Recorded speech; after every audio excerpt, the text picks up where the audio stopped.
that is one of the best 8-bit tunes out there. I love Double Dragon, and by that I mean the original arcade game. The port that came to the Famicom, and then later the NES, didn't even remotely live up to that standard, and as a result, I've always kind of disliked it. The biggest problem is right there in the title, Double Dragon. The whole point was 2 players should be cooperating their way through most of the game. Other home ports of Double Dragon had this. Even the Atari 2600 version had a cooperative 2-player mode. So the Famicom version was missing one of the big features right off the bat, and then they did something really annoying. They stripped out the huge variety of moves that you have, and then they replaced it with an experience system where you have to unlock moves as you go. I'm not a big fan of forcing players to earn their fun, and this change tends to push people into grinding for experience so that they can have the good moves when they need them. Double Dragon is the story of Jimmy Lee, whose girlfriend was punched in the stomach in the street and then hauled off. In Japan, the people who kidnapped her are the Black Warriors, though that was changed for the US. Now Billy Lee has to punch and kick his way through 4 missions to get to the Black Warriors' base, defeat their leader, and rescue his girlfriend. Technos Japan created Double Dragon to be a successor to their Kunio-kun game. Of course, Kunio proved to be so popular that he wound up spinning off into his own enormous series. And Double Dragon was popular enough to start its own series. In the end, Double Dragon became more focused on just the beat-em-ups, while Kunio diversified. The only moves you have at the start is that you can punch by pressing A, kick by pressing B, and jump by pressing both buttons simultaneously. Kicks are stronger and have more reach, but they earn fewer experience points. That becomes a constant through the game. The more damage an attack does, the less experience you get for it. Your most effective attacks give you the least experience. That means in the early game in particular, it's important to just punch everybody. You'll take more damage, but you can get through most of the first stage just by punching without too much effort. You can also headbutt by tapping twice in a direction, though that attack is mainly used for screwing up your own movement. At level 2, you get finishing attacks that knock your enemies down, and at level 3 you get one of the most important techniques in the game, the jump kick. While it's not always effective, it's usually a good choice for enemies that could do a ton of damage to you. It is a very slow way to kill people though.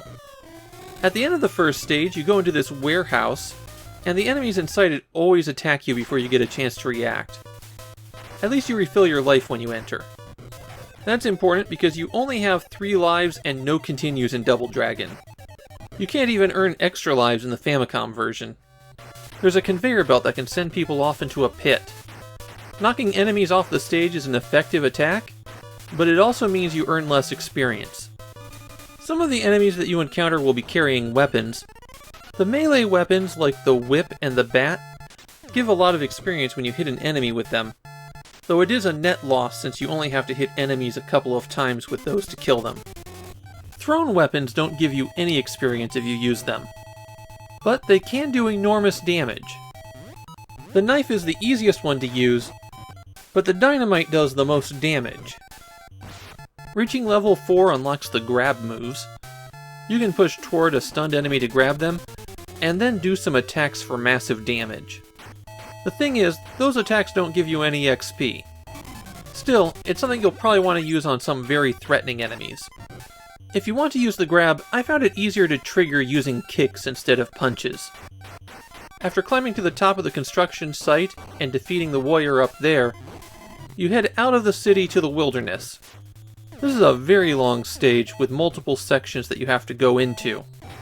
It also introduces some really lethal traps that weren't in the original arcade game. Around here you'll reach level 5. That's when you can crouch on top of someone who's been knocked down and punch them in the face over and over again. And the stage is long enough that you'll probably reach level 6, where you can elbow people behind you. The elbow jab does massive damage, so it's very useful for taking on some of the big enemies. Abobos in particular seem to be vulnerable to it. While you can't play 2-player through the regular game, A second mode is set up as a fighting game where both players control the same character. Oddly enough, all of the sprites have been redrawn for that fighting game mode. There are a lot of bugs in this version of Double Dragon, some of which aren't too difficult to trigger accidentally. The game really feels like it was rushed out the door. Double Dragon was not a big success in Japan.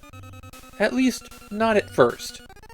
The second and third games seem to have been much more popular there. As a result, copies of the first Double Dragon game on the Famicom will cost you about $30 to $40. You can get the second and third games for only about $10.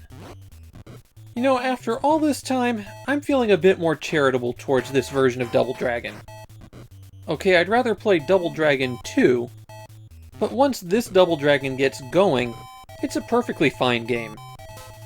The problem is you have to get almost halfway through the game before it really feels like it's getting going.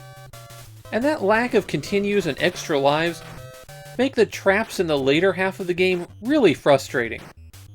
Without that experience system, and with a way to continue, this would be a top-tier Famicom game. Instead, it's just fine.